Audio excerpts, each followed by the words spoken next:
నేను ఆలోచన చేసి 30,000 ఎకరాల భారత్ ఫ్యూచర్ సిటీలో 15,000 ఎకరాలను పార్కు కింద డెవలప్ చేయడానికి, ఫారెస్ట్ ల్యాండ్ కింద డెవలప్ చేయడానికి 60% పచ్చదనం, వనమే మనం మనమే వనమని ఇవాళ ఒక గొప్ప నగరాన్ని నేను తయారు చేయడానికి ప్రయత్నం చేస్తుంటే ఎన్జిటీలో పోయి కేసులు వేస్తారు, హైకోర్టులో పోయి కేసులు వేస్తారు, సుప్రీంకోర్టులో పోయి కేసులు వేస్తారు, ఎక్కడికక్కడ సమావేశాలు పెట్టి ఊకదంపుడు ఉపన్యాసాలు ఇస్తుండు. ఒకనాడు మూసీ రివర్ డెవలప్మెంట్ కార్పొరేషన్ చైర్మన్గా ఉన్నాయనే అమ్ముడు అయిన ఆయన కూడా మూసీ కట్టొద్దు అంటుండు.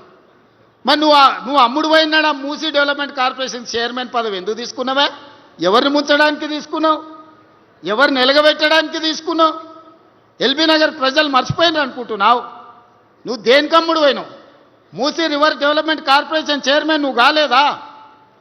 మా కార్యకర్తల గుండెల మీద దాన్ని మోసం చేయలేదా? ఇవాళ గదే మూసీని నేను పునరుద్ధరిస్తా, గదే మూసీని ప్రక్షాళన చేస్తా అంటే నీకెందుకు దుఃఖం వస్తుంది? వాళ్ళకంటే కడుపు నిండా విషమే కాలకూట విషం. మూసీలో ఉన్న కలుష్యానికంటే కల్వకుంట్ల కడుపుల కాలుష్యం ఎక్కువ ఉన్నది. వాళ్ళు గట్లనే ఉంటారు, వాడిని ఎవడు మార్చలేడు. అందుకే దేవుడు వాళ్ళకి ఆ శిక్ష వేసిండు. మరి నీకెందుకు నాయన? కింద పోతే నల్గొండోలు, మా ఇబ్రాహీంపట్నం దాటంగానే భువనగిరి, ఆలేరు పోయిరా.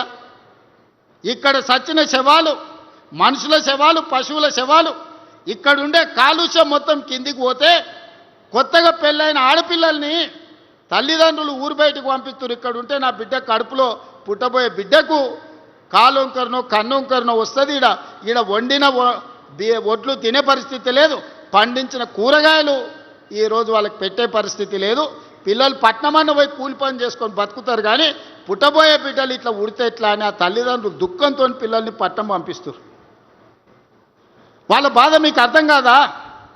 వాళ్ళ పిల్లలు కాదు, వాళ్ళ మనుషులు కాదా? వాళ్ళు ఈ విషయంలోనే బతకాలనా?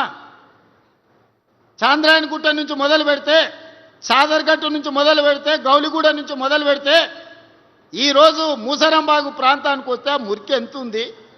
ఎట్లా చేసి దాన్ని బాగు చేయాలని నేను ఆలోచన చేస్తుంటే మురికే ఉండాలి, మురికిల్నే ఉండాలి, మురికిల్నే పొరలాలి అని అనుకుంటారు.